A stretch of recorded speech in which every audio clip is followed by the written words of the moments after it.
Breaking news Hyderabad లో కేపీహెచ్బీపీఎస్ లో గంజాయి గ్యాంగ్ హల్చల్ చేసింది. సిద్ధార్థ్ పటేల్ నగర్ లో గంజాయి మత్తులో హత్య చేసింది. పార్క్ లో గంజాయి సేవిస్తుండగా వాచ్మెన్ వెంకటరమణ అడ్డుకున్నాడు. దాంతో పవన్ అండ్ గ్యాంగ్ వెంకటరమణను ఇనుప చువ్వతో పొడిచి చంపేశారు. ప్రధాన నిందితుడు పవన్ పరారీలో ఉండగా పోలీసుల అదుపులో ప్రస్తుతం 4 నిందితులున్నారు.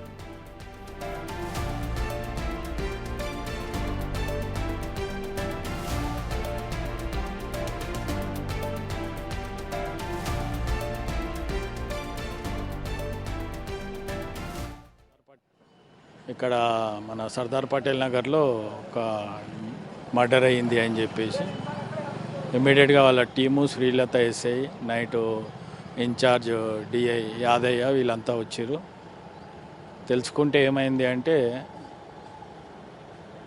అక్యూజ్డ్ పేరు వచ్చేసి అయ్యప్ప, అతనికి ప్లస్ వాచ్మెన్ కో బ్రదర్ ఉన్నాడు.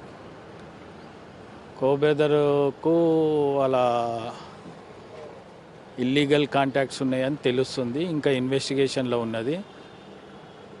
వాళ్ళ కోసం సెర్చ్ చేస్తున్నాము. వాళ్ళని పట్టుకొని వచ్చిన తర్వాత చర్యలు తీసుకుంటాం. గంజాయి మధ్యలో హత్య చేసినట్టు కొన్ని ఆరోపణలు వస్తున్నాయి. గంజాయికి దీనికి ఏం సంబంధం లేదు. ఇది ప్యూర్లీ పాత రివెంజెస్ తోటి ఇల్లీగల్ కాంటాక్ట్స్తో అయినట్టు తెలుస్తుంది. వాళ్ళు ఏం తాగి కూడా లేరు, వీళ్ళు కూడా ఏం తాగి లేరు.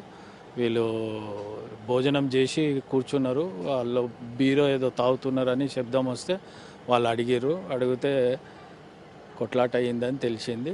మళ్ళీ మన ఇన్వెస్టిగేషన్లో ఏంటంటే ఇల్లీగల్ కాంటాక్ట్స్ ఉన్నాయి అని తెలుస్తుంది. పూర్తి వివరాలు మీకు తర్వాత చెప్తాం. ఉద్దేశపూర్వకంగానే వచ్చి హత్య చేసినట్లు ఏమన్నా? ఎస్, ఉద్దేశపూర్వకంగానే హత్య చేసినట్టు తెలుస్తుంది. ఎంతమందిని అదుపులోకి తీసుకున్నారు సార్? ఇంకా అదుపులోకి తీసుకోలే, సర్చింగ్ చేస్తాం.